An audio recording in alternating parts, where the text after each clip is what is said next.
What's up guys, Sal here. So for those of you who are living under the rock, Samsung is using an app called Game Optimization Service aka GOS to limit the performance of the Galaxy S22 Ultra and other phones, specifically from S10 to S22. They did this to control thermals and increase battery life, but people noticed and started calling out Samsung. In turn, Samsung responded that they will issue a firmware update and make an option available in settings that will let you turn GOS on or off. Now it will take some time before Samsung releases that update, but we already have a third-party app that lets you do it yourself. And there's a massive difference in performance when you actually turn it off. A YouTuber named Golden Reviewer showcased this on the S22 Ultra. He also showed the change in performance of both Exynos and Snapdragon variants of the S22 Ultra side by side, which leads us to some interesting conclusions. First of all, I don't recommend installing this on your handset because it's a little tedious method that requires an app running constantly on top, and also because Samsung will do a better job of disabling this feature that won't hurt the phone. But still, if you want to try it, follow this video which I'll link in the description box below.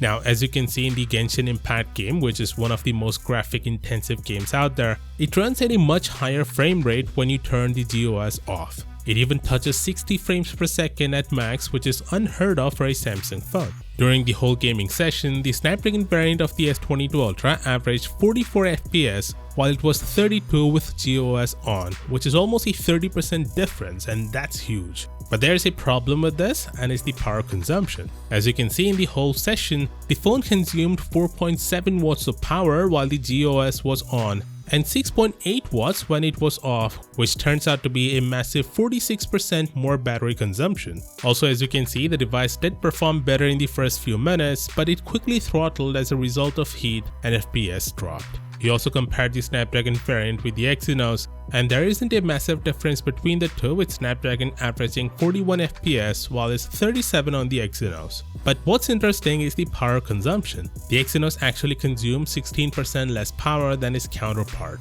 5.6 watts on the Exynos and 6.5 watts on the Snapdragon, which means the battery life on the Exynos is better while playing this game. So basically what this means is turning the game optimization service off will indeed improve the overall performance pretty significantly, but it also consumes quite a lot of battery and generates excessive heat.